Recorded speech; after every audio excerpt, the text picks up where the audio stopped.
And this brings us to the project now here before us, the Annenberg project at Lower Point Vicente, as it's called at this point, which will involve an animal companion center, education, discovery park, all of that.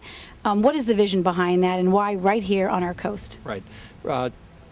Good question, because in order to really understand the full context of the project, you have to sort of look at two separate but related ideas. One is this site is incredibly well positioned to be able to tell a programmatic storyline that's unique, because we have a marine ecology setting, and we can introduce the context of oceanography, marine stewardship and conservation. Then we have a terrestrial habitat. We have a basis for talking about what goes on in the flora and the fauna and within the wildlife structure. And then there's us. So we have this unique ability to tie oceanography, terrestrial landscapes, us, up to and including the things that live with us under one big idea.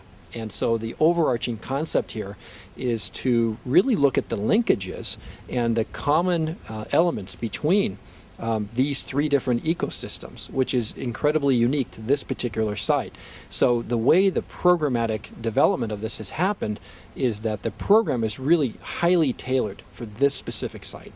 This program, the way it's designed and developed, it doesn't make sense at this point if it were identified in another location, because we have the ability here at this particular real estate to combine these separate but related ideas. So connecting what you have there with the Annenberg Center to the Interpretive Center, how will that all come together?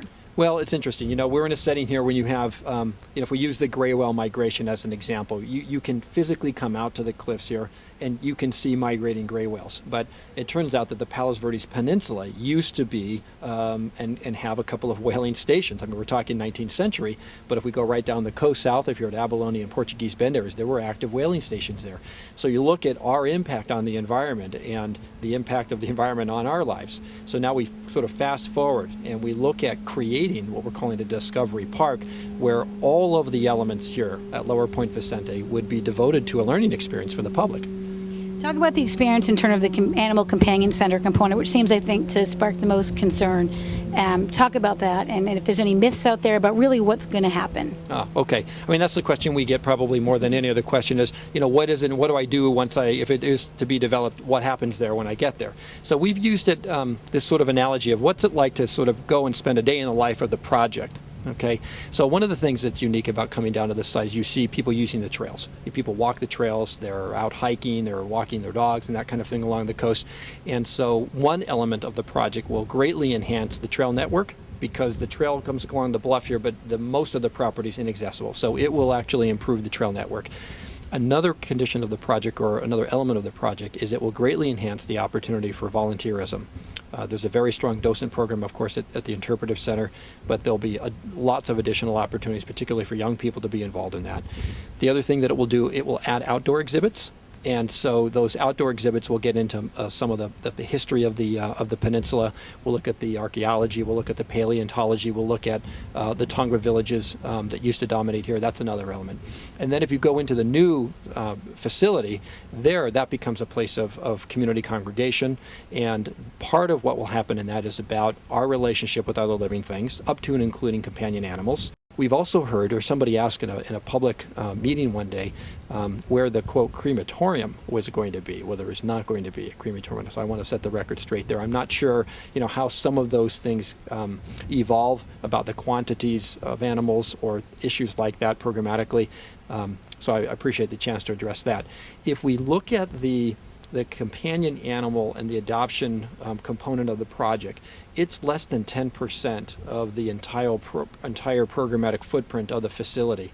Again, this is why we've consistently wanted to talk about Lower Point Vicente as a destination for looking at the linkages between these different ecosystems and our role in all of that, up to and including the animals that are in our lives. At this point, talk about just the funding for the project. Obviously, your philanthropy is funding it, I assume all of it. What is the price tag, and in terms of in the future, who's going to be supporting it? Right. So on the capital development part of this, the estimates are something north of $40 million, but in the range of that level of investment. That would be done as a charitable gift by the Annenberg Foundation. In addition to that, the foundation, either through a combination of support by just operating grants and or an endowment, would also underwrite all of the net costs associated with its ongoing operations. And that's not just the Annenberg facility, that's all of what we're calling Discovery Park or Lower Point Vicente at that point. The city has an existing funding commitment to Lower Point Vicente for the facilities and its adjoining grounds, and the expectation is that the city would maintain its current level of funding, but any of the enhancements that would be added to the site, that would be funded by the Annenberg Foundation, as well as the ongoing and long-term care and maintenance of those new elements. For the folks out there, I don't know, I'd love to hear more about the community feedback. You've been out constantly in the community talking, holding workshops. For those that say, we think this is a fabulous project, but we'd rather see it somewhere else, not on the city's coastal prime land here, what do you tell those folks? This is ultimately going to have to be a decision for the city's leadership about whether or not additional educational enhancements at Lower Point Vicente is consistent with what the city wants to do. So we've prepared a program that we feel is very responsive and sympathetic to the vision for the site, and as part of the vision plan, the project that's now been proposed is consistent with what was adopted in that vision plan. So we feel it's compatible, but there's really no getting around the idea that there are certain constituents that don't want to see any additional development on the coast, and that just becomes something that is going to have to be reviewed on a case-by-case basis. There's a difference between the way the Annenberg Foundation and its leadership thinks about investing in community, because ultimately we don't have to satisfy a financial bottom line. Our investment is in community and quality of life. So from that standpoint, we see the project as an opportunity to make an investment in a beautiful part of our community, enhance the ability for learning opportunities here. This will be a one-of-a-kind center. I'm sure everybody's watching too and seeing how this is all going to unfold. Yeah, there's no model for this. You can't point to something in some other community or some other state or anywhere else around the planet and say, oh, it's going to be like that. So, this is an interesting opportunity for the city and community of Rancho Palos Verdes to do something that's world-class, that is a model of aspiration for other communities, in fact, and to do it in a way that is funded through, a charitable organization that has a track record of doing things well. And we can continue and do show after show about all the different projects, a lot of signature projects going on with the foundation. You'd probably recommend for the community just to go on your website and just to see the work you do? Well, certainly. The Annenberg website, which is just annenbergfoundation.org, you can find us there. And yes, we have lots of examples where the foundation has worked in partnership with other communities and other municipalities to develop specific projects, whether it's the Annenberg Community Beach House or the Not a Cornfield project when that was underway in Lincoln Park. Also, the Beverly Hills Post Office is being evolved into a community performing arts center. And, of course, the Annenberg Space for Photography is another example of that. And if we wrap it up here and say that in the best case scenario for Annenberg, this and the community would open up, when would that be if everything were to move forward in a timely way? Yeah, so if the project proceeds through all of its entitlement timelines and so forth, once the final approvals were to happen, it's still going to take at least 18 to 24 months to actually develop the entire concept. Okay, well, we look forward to more interviews as this continues. Thank you, Leonard Albee, for all you do in the community.